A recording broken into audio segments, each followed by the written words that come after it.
Amén, amados hermanos, Dios les bendiga grandemente. Buenas tardes, buenas noches.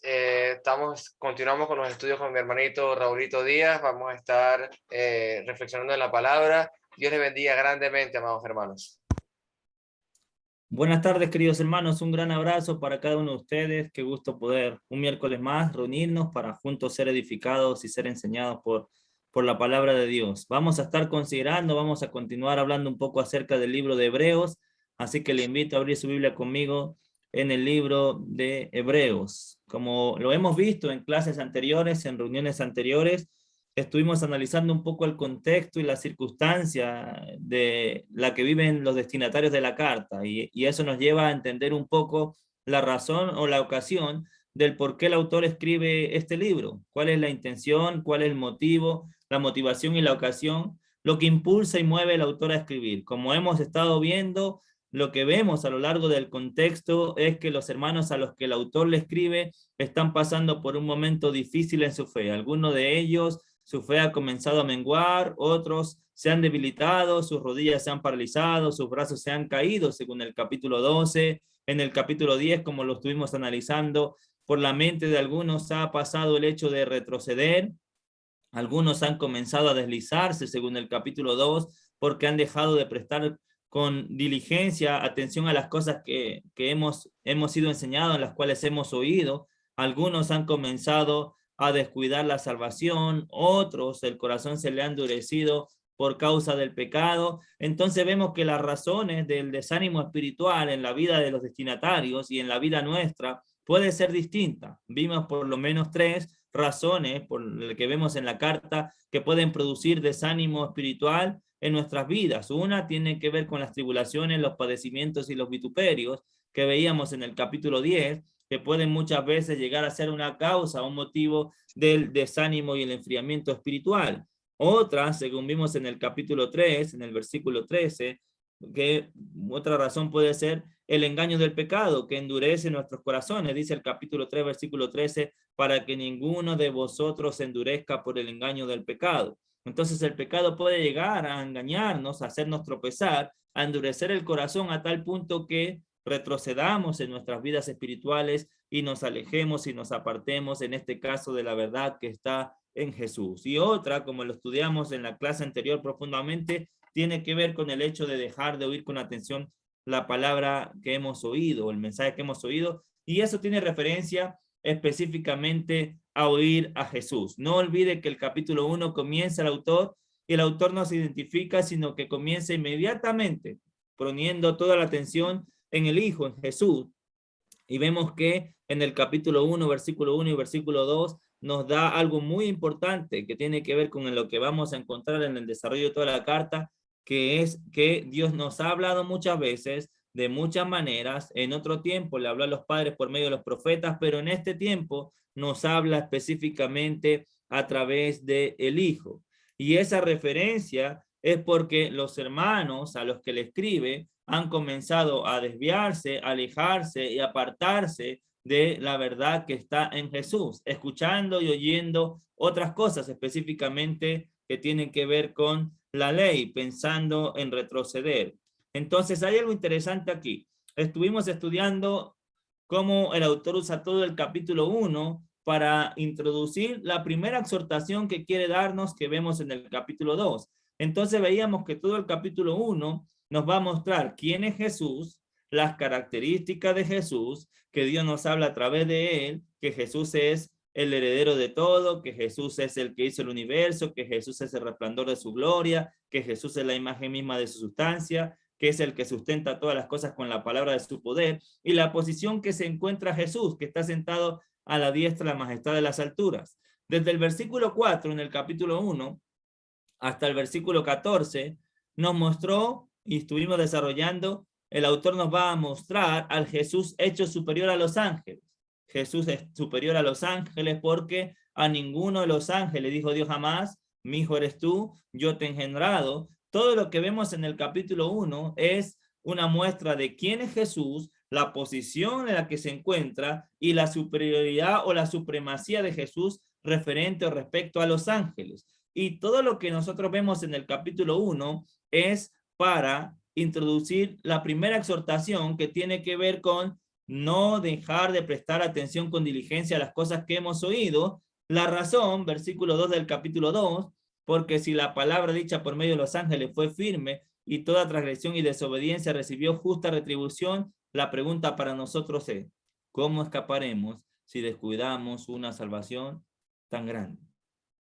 Todo lo que nos mostró, todo lo que nos muestra el capítulo 1 es para decirnos, si la palabra dicha por medio de los ángeles fue firme y toda transgresión y desobediencia recibió justa retribución, ¿cómo escaparemos nosotros si dejamos de escuchar con atención la palabra de Jesús? Que Jesús es superior a los ángeles, que Jesús está por encima de los ángeles, que Jesús es el heredero de todo, que Dios nos habla a través del Hijo. ¿Cómo vamos a escapar si nosotros dejamos de escuchar con atención a Jesús? Entonces todo va a apuntar a eso. Los argumentos que el autor va a mostrar en la carta van a apuntar a eso, van a apuntar a Jesús, a no olvidarse de Jesús, a no dejar de escuchar a Jesús, a no dejar de mirar a Jesús. Todo lo que vemos a lo largo de toda la carta va a apuntar a eso, porque los hermanos están pensando retroceder, pero no solamente retroceder en cuanto a su vida pecaminosa, sino retroceder en cuanto a sus antiguas enseñanzas y prácticas, en este caso específicamente acerca de la ley. Ahora, para avanzar en lo que vamos a ver hoy, el capítulo 2, después de lo que desarrollamos del versículo 1 al versículo 4, del versículo 5 hasta el versículo 18, el autor nos va a presentar a Jesús, pero ahora nos lo va a presentar, si ustedes leen conmigo el versículo 9, por ejemplo, del capítulo 2, ¿qué dice? Pero vemos a aquel que fue hecho un poco menor que los ángeles, a Jesús, coronado de gloria y de honra a causa del padecimiento de la muerte, para que por la gracia de Dios gustase la muerte por todos. Es interesante porque todo el capítulo 1 nos muestra a Jesús superior a los ángeles, pero ahora en el capítulo 2 va a decirnos, vemos a aquel que fue hecho un poco menor que los ángeles. Y uno se tiene que preguntar, cuando nosotros estudiamos la escritura, ¿por qué pareciese que el autor se está contradiciendo? ¿Qué está pasando? ¿Por qué habla del capítulo 1 superior y por qué ahora nos dice que es inferior? Entonces, ¿es superior o es inferior? Es interesante porque el autor nos va a mostrar otra faceta de Jesús, mostrándonos el Jesús que fue hecho un poco menor a los ángeles. Ahora, ¿a qué hace referencia lo que el autor quiere desarrollar desde el capítulo 2, versículo 5 hasta el versículo 18? ¿Por qué nos presenta a Jesús, el Jesús hecho un poco menor a los ángeles? ¿A qué se refiere? Lo que el autor quiere presentarnos en el capítulo 2 tiene que ver o tiene relación con el Jesús hecho hombre, con el Jesús encarnado. El hecho de que Jesús haya habitado en un cuerpo como el de nosotros y haya participado de carne y de sangre, no lo hizo perder su condición divina, pero al hacerse como uno de nosotros, se hizo un poco menor que los ángeles. Lo que el autor de Hebreos nos va a presentar en esta parte del capítulo 2 es a ese Jesús que vino, que participó de carne y de sangre, según el versículo 9, al Jesús coronado de gloria, al Jesús que a causa de los padecimientos y de la muerte, todo lo que hizo, todo lo que padeció, lo hizo para que nosotros pudiésemos gustar la gracia de Dios. Ahora, uno tiene que preguntarse dos cosas interesantes aquí. Una, ¿cuál es la razón? ¿Cuál es el propósito por el cual Jesús se hizo un poco menor a los ángeles y participó de carne y de sangre? Esa es la primera pregunta.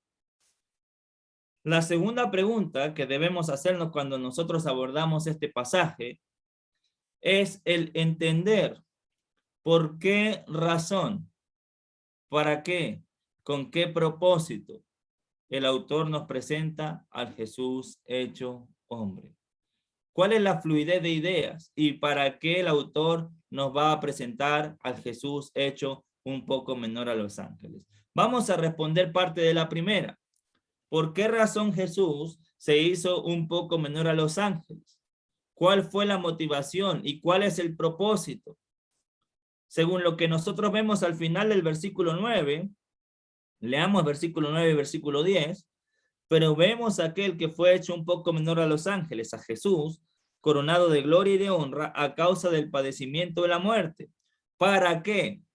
Por la gracia de Dios gustase la muerte por todos. Jesús vino, Jesús habitó entre nosotros, Jesús se hizo como uno de nosotros, para que por medio de su muerte nosotros pudiéramos gustar la gracia. Mira el principio del versículo 10. Porque convenía a aquel cuya causa son todas las cosas y por quien todas las cosas subsisten, convenía que Jesús, aquel que es la causa, el motivo de todas las cosas, la razón de todas las cosas y el que hace que todas las cosas subsistan, convenía que habiendo de llevar muchos hijos a la gloria, perfeccionase por la aflicción las aflicciones del autor de la salvación de ellos. Era conveniente. Vemos en el mismo concepto en el capítulo 7, por ejemplo. Después vamos a ver un poco más de eso. En el capítulo 7, versículo 26, el autor va a decir y va a usar la misma palabra en el 7:26. Porque tal sumo sacerdote nos convenía. Tal sumo sacerdote nos convenía. Después, un poquito más adelante, vamos a hablar de eso. Pero ¿por qué convenía? ¿Por qué fue necesario? ¿Cuál fue el propósito? El propósito por el cual Jesús se hizo un poco menor a los ángeles es para llevar muchos hijos a la gloria, para perfeccionar por las aflicciones de él a aquellos a los cuales iban a poder participar de la gloria. Mira el versículo 11.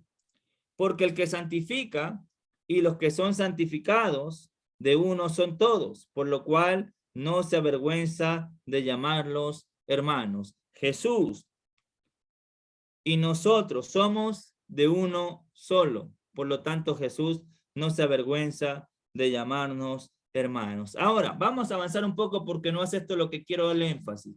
En el versículo 14 vamos a encontrar más razones, motivos por los cuales Jesús se hizo un poco menor que los ángeles. En el versículo 14 dice, así que por cuanto los hijos participaron de carne y sangre, él también participó de lo mismo. ¿Con qué propósito?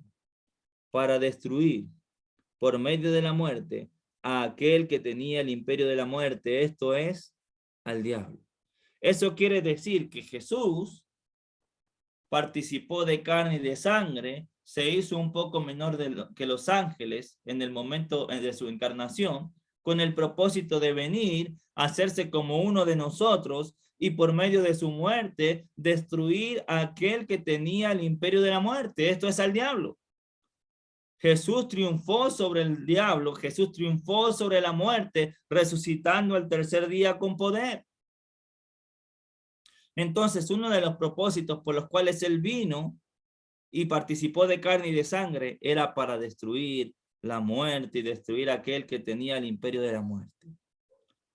Consecuencia de eso, versículo 15, y librar a todos los que por el temor de la muerte estaban durante toda la vida sujetos a servidumbre. Usted y yo, hermanitos lindos, vivíamos sujetos a servidumbre. Nosotros vivíamos atemorizados por la muerte. Le teníamos terror a la muerte. Ahora, hoy día, usted y yo no tememos a la muerte. ¿Sabe por qué? Porque Jesús venció la muerte con poder y resucitó para no morir nunca más y darnos una esperanza a ti y a mí de vida y de vida eterna. Usted y yo no le tememos a la muerte. ¿Sabe por qué? Porque Jesús derrotó con poder a aquel que tenía el imperio de la muerte. Esto es al diablo. Porque Jesús vino y participó de carne y de sangre para librarte a ti, para librarme a mí, para librarnos a nosotros. Los que vivíamos por el temor de la muerte durante toda nuestra vida, sujetos a servidumbre. Ya no vivimos sujetos a servidumbre. Porque Jesús nos libertó a través de su sacrificio. Porque Jesús murió, fue sepultado, pero al tercer día resucitó. Porque Jesús, mira el versículo 16, nos socorrió. Porque ciertamente no socorrió a los ángeles, sino que socorrió a la descendencia de Abraham. Ya no vivimos con temor. Jesús nos libertó. Jesús nos socorrió. ¿Cuál es el punto? ¿Por qué tanto énfasis?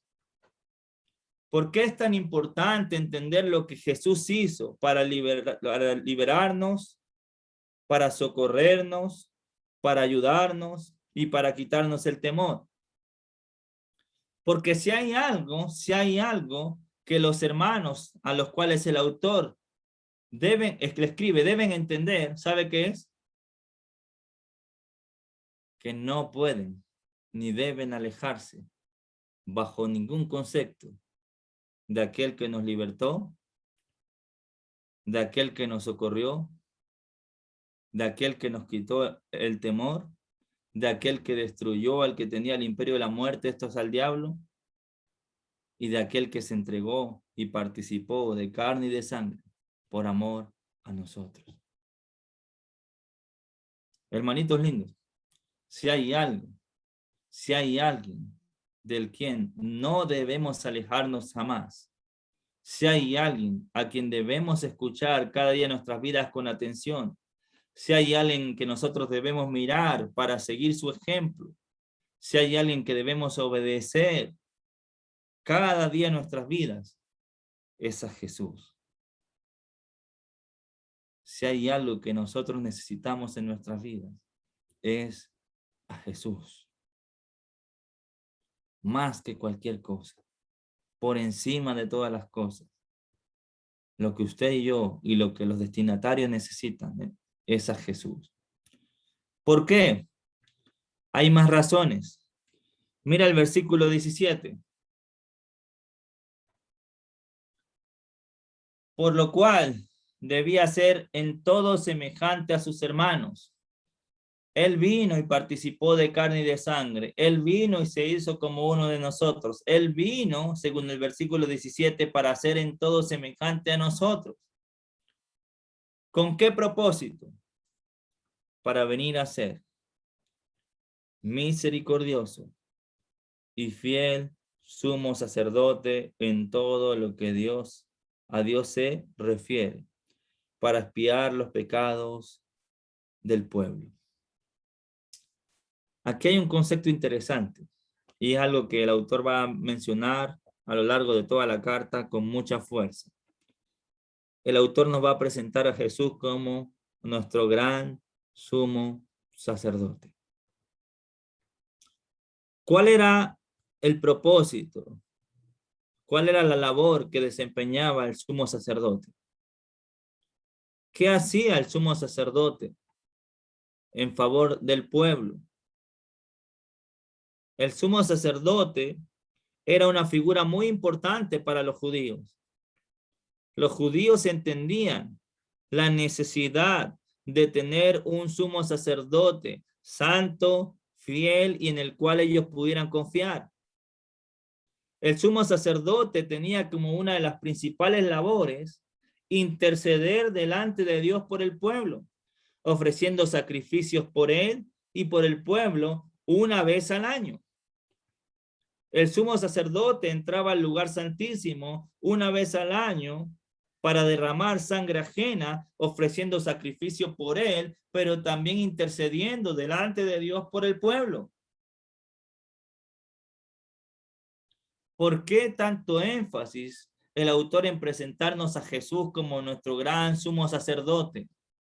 ¿Por qué tanto énfasis en este contexto a estos destinatarios de mostrar a Jesús como el gran sumo sacerdote, un sumo sacerdote eterno, un sumo sacerdote que no cambia, un sumo sacerdote inmutable?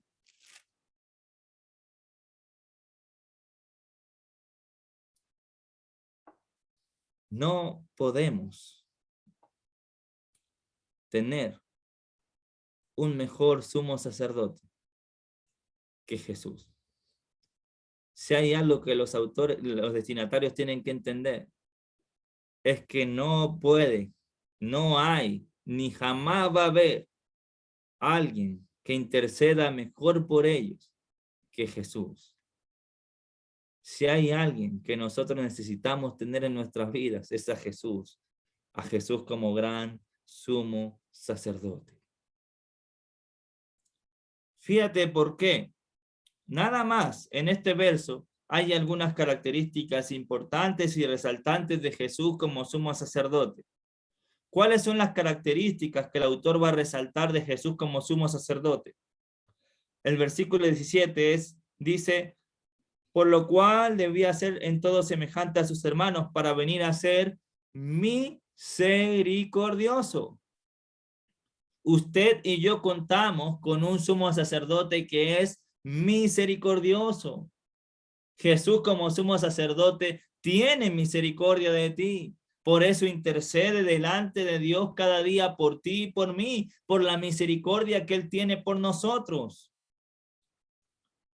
¿Cómo no valorar? ¿Cómo no amar? ¿Cómo no querer estar cerca de Jesús si Él es el único que intercede con tanta misericordia y con tanto amor delante de Dios por nosotros? Misericordioso. Eso quiere decir que aunque muchas veces nosotros no lo merecemos, ahí está Él, intercediendo delante de Dios por ti y por mí. Ahí está Él, presentándose Él delante de Dios por ti y por mí.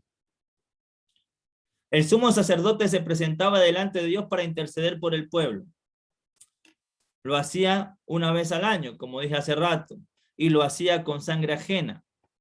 Jesús no se presentó delante de Dios y no se presenta delante de Dios una vez al año, sino que se presenta siempre para interceder en favor tuyo y en favor mío.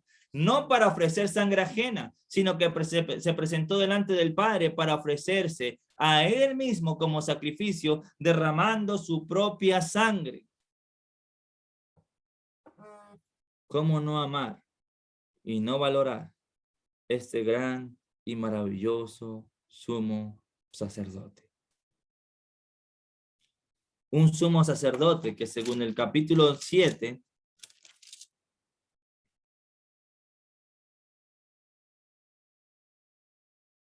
versículo 22, por tanto, Jesús es hecho fiador de un mejor pacto, y los otros sacerdotes llegaron a ser mucho. ¿Por qué? Debido a que por la muerte no podían continuar.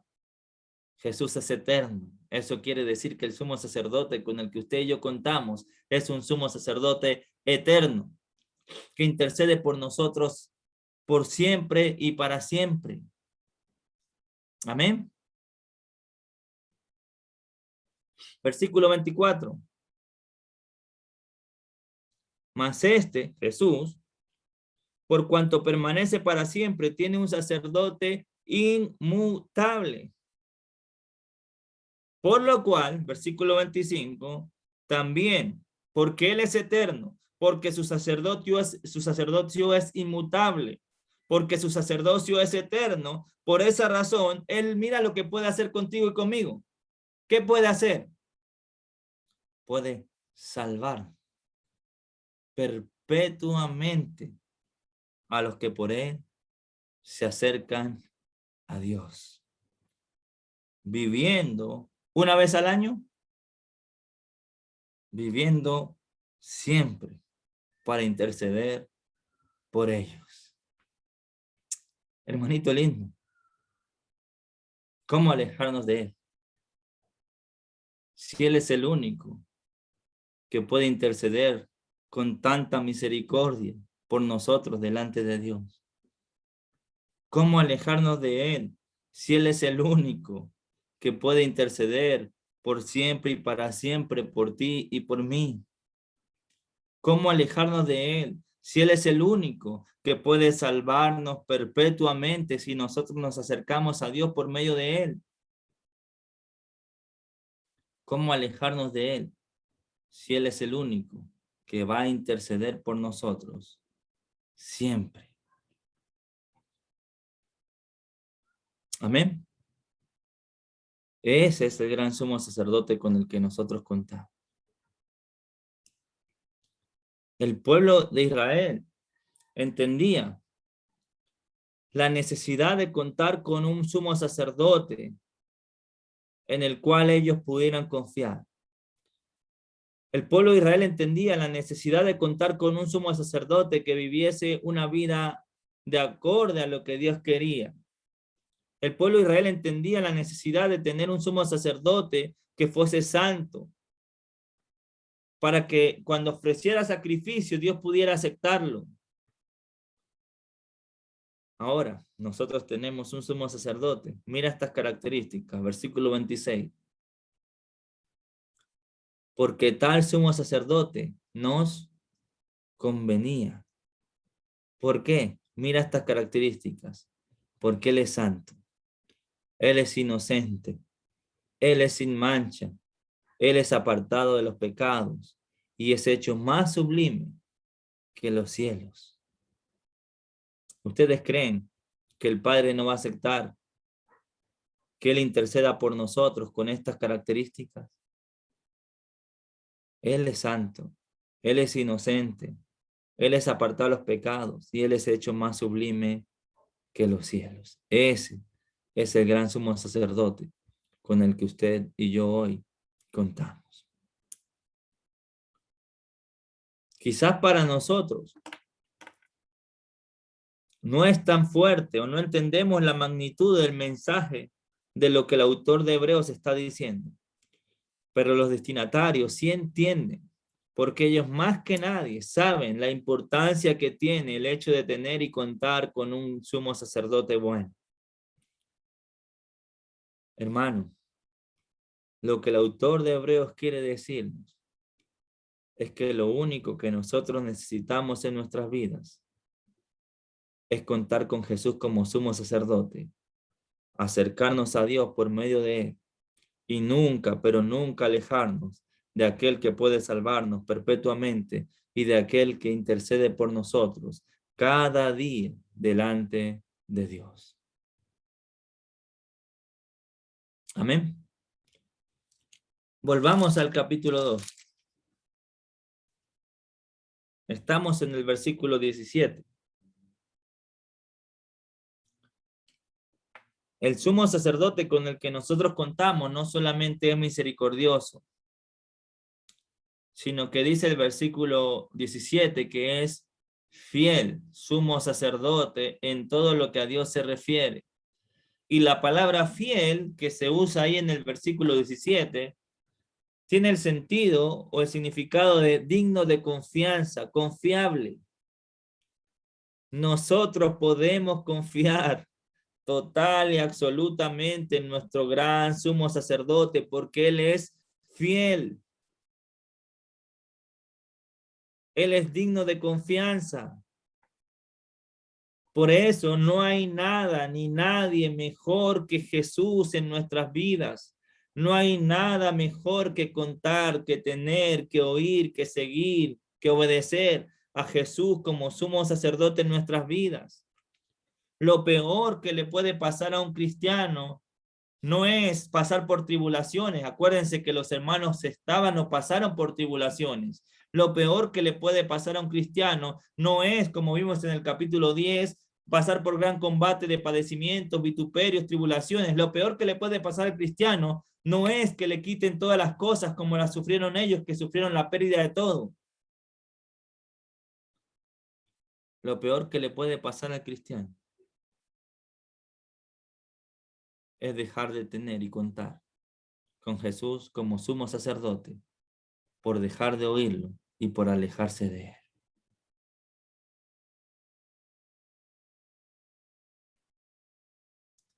Él es fiel. Por eso, tú y yo debemos confiar en él plenamente. Él ofreció sacrificio por nosotros. Según el final del versículo 17,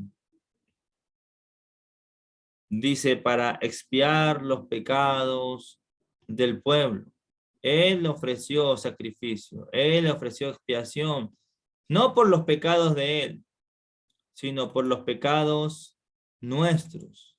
Lo que Él hizo, lo hizo para reconciliarnos a nosotros con Dios. Él fue nuestra propiciación. Él se sacrificó, no por sus pecados, sino por los pecados tuyos y los pecados míos, por los pecados del pueblo. Versículo 18.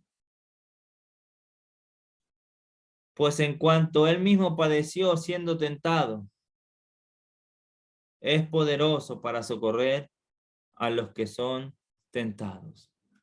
¿Sabe por qué no podemos alejarnos de Jesús? No solo porque Él es misericordioso y fiel, sino en el versículo 18 va a mostrarnos a un Jesús y a un sacerdote que es poderoso. Poderoso. Y a un sumo sacerdote que está listo para socorrerte, para ayudarte, para levantarte y para sostenerte.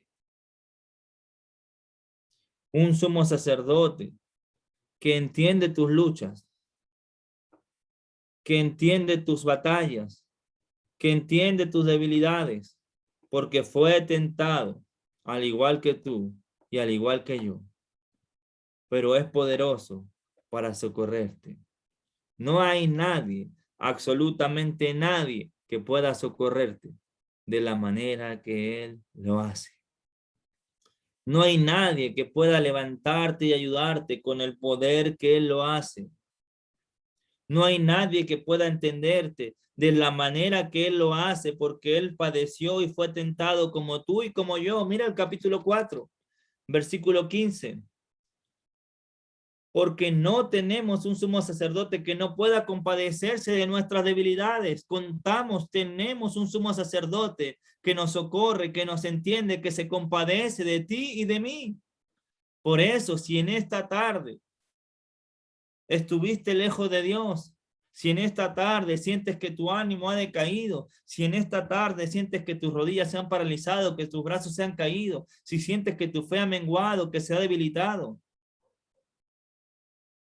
acércate a Jesús. Él te va a socorrer con un socorro oportuno. Él va a tener compasión de ti y te va a entender. Y con su poder te va a socorrer. Porque no tenemos un sumo sacerdote que no pueda compadecerse de nuestras debilidades, sino uno que fue tentado en todo según nuestra semejanza, así como tú y como yo. Él también fue tentado, pero con una gran diferencia: sin pecado. Pero el hecho de que Él sea misericordioso, fiel, poderoso, y el hecho de que haya participado de carne y de sangre y haya sido tentado como tú y como yo, lo hace entenderte y querer socorrerte. Por eso, en esta tarde, podemos decir con toda confianza: hermanito lindo, acerquémonos pues confiadamente ante el trono de la gracia para alcanzar misericordia y hallar gracia para el oportuno socorro. Acércate a Dios. Acércate a Él. Nadie va a tener compasión de ti como la tiene Jesús. Nadie va a interceder delante de Dios por ti como lo hace Jesús. Nadie es más digno de confianza que Jesús. Por eso, que nunca se nos pase por nuestra mente dejar de oírlo, dejar de seguirlo y dejar de acercarnos a Él. Que nunca pase por nuestra mente el hecho de volver atrás. Que nuestros ojos estén puestos cada día en el autor y consumador de la fe.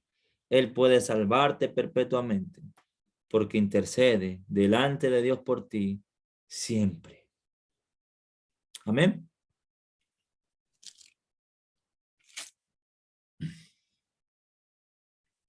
Mira cómo es el socorro que Él ofrece. Final del versículo 16 ahí en el capítulo 4. Y hallar gracia para Él oportuno socorro. Su socorro es oportuno. Por eso, hoy más que nunca, es tiempo de acercarnos a Dios y encontrar en Él gracia, misericordia, socorro, y que Él con su poder levante y restaure nuestras vidas. Si has estado lejos de Dios, yo no soy quien para juzgarte. El único que puede hacerlo es Jesús y no lo hace, porque es misericordioso, es fiel y tiene compasión de ti. Por eso, hoy con toda confianza, acércate a Él. Amén. Volvamos al capítulo 2.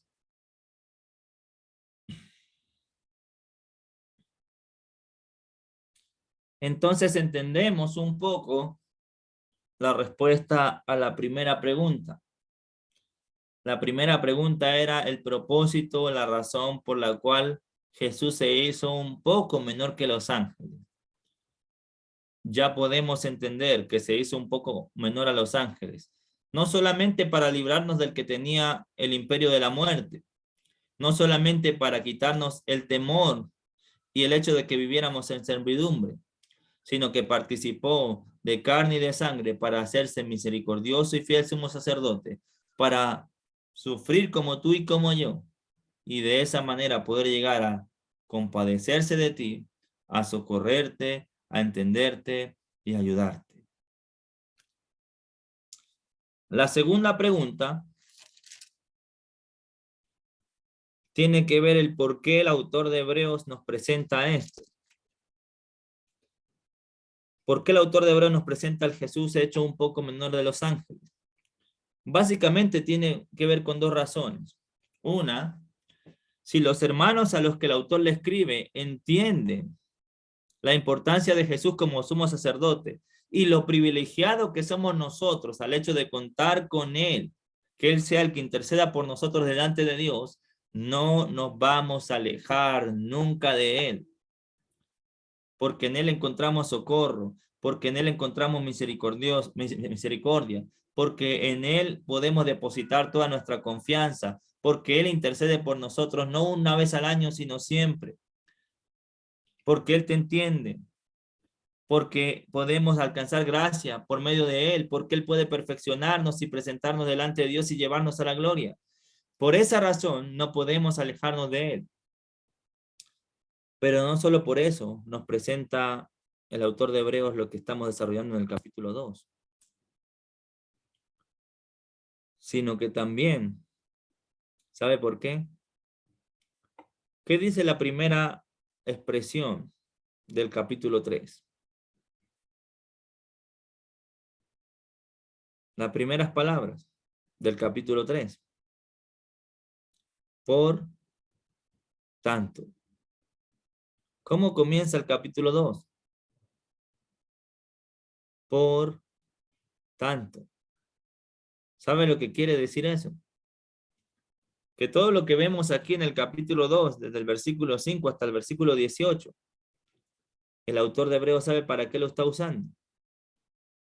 Lo está usando como introducción para presentarnos su segunda exhortación, que tiene que ver con el hecho de que ellos entiendan que el Jesús, hecho un poco menor de los ángeles, que el Jesús que participó de carne y de sangre, es superior, ¿sabe a quién? A Moisés. O sea que ellos al que deben escuchar ya no es a Moisés, sino es a Jesús. Eso lo vamos a desarrollar en una próxima clase. Los hermanos a los que el autor le escribe están alejándose de Jesús para volver atrás y escuchar a Moisés. ¿Sabe por qué? Porque si había algo que ellos entendían, era que Dios había hablado a Moisés. Nosotros vemos, por ejemplo, en Juan capítulo 9, en el Evangelio de Juan, en el capítulo 9,